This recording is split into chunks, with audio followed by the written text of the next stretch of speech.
Brilliance Audio presents Fear No Evil by Thomas Henry Jones, performed by Stefan Rudnicki. French trappers and English settlers arrived along the Wabash River in the 1700s, and for a time enjoyed a peaceful coexistence with each other and the Indians. But this stretch of the Wabash between what became Fort Wayne and Huntington, Indiana, the Long Portage, was one of three principal routes between the Great Lakes and the Mississippi watershed. When it became part of the new American nation, the Indians' days became numbered. Mad Anthony Wayne, a general in the fledgling United States Army, used his fire sticks on Chief Little Turtle and his Miamis, driving them out in 1794. 40 years later, the Wabash and Erie Canal linked Fort Wayne and Huntington, 25 miles to the west, opening Indiana and the entire upper Midwest to white settlers. The town and the county west of Fort Wayne were named Huntington after Samuel Huntington, member of the Continental Congress, signer of the Declaration of Independence, and governor of Connecticut. Killing Indians, however reprehensible, had a purpose. Some 200 years later, in 1989, a vicious killing along the same Wabash River seemed to have no purpose at all and involved people Huntington citizens never suspected. The area had grown, of course, and the culture had changed along with the rest of America, if not as rapidly or radically.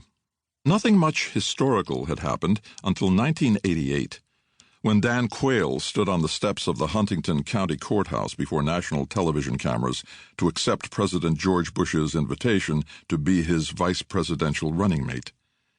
Huntington was Quayle's hometown.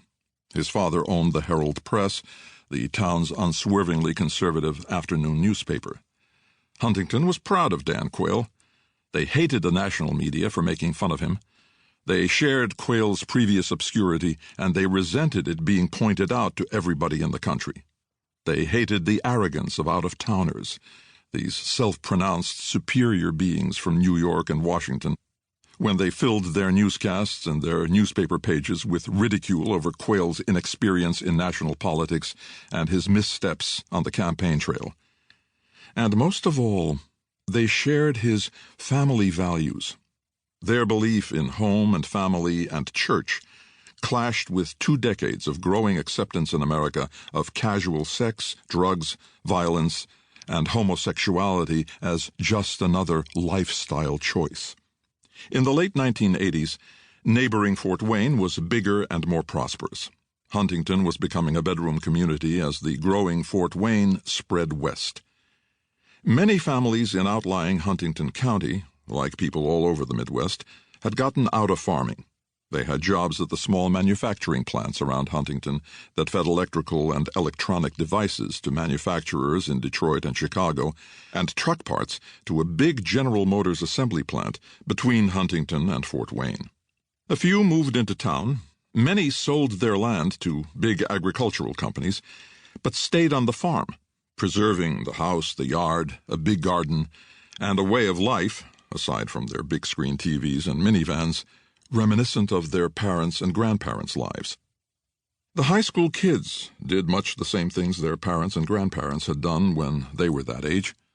Almost everybody went to the football and basketball games. Students, parents, even non-parents and empty nesters who wanted to relive their high school days or unconsciously sought the one common social institution in a county with dozens of different religious affiliations, nearly all Protestant except for 3 Catholic churches.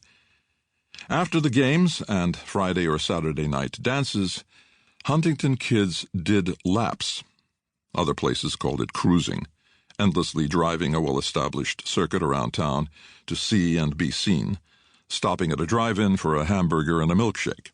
For those who didn't play sports or stand out in any other way, here was the chance to be somebody if you had a hot car or a cherry pickup truck. Huntington was a good place to live. It was in many ways a throwback to the 50s, when people didn't lock their doors and didn't worry. The town was enormously proud on January 20th, 1989, when the Huntington North High School Band, looking like Canadian Mounties in their crimson and black uniforms, marched down Pennsylvania Avenue in Washington, D.C., in the inaugural parade for President George Bush and their very own Vice President Dan Quayle. Just 2 weeks later, a barbaric and inexplicable murder in Huntington swept away everybody's presumptions about small-town safety and security. A month after that, when police arrested 3 17-year-olds, students at the same high school that had done the town proud, people's beliefs about what could and could not happen in their town changed forever. Killing human beings in America, except in parts of some big cities, had become far less common than in frontier days, but it had become more horrible and harder to understand. This is the story of teenage boys driven by a frantic need for friends and intoxicated by gang movies and rap lyrics, led by a psychopath who looked like an angel.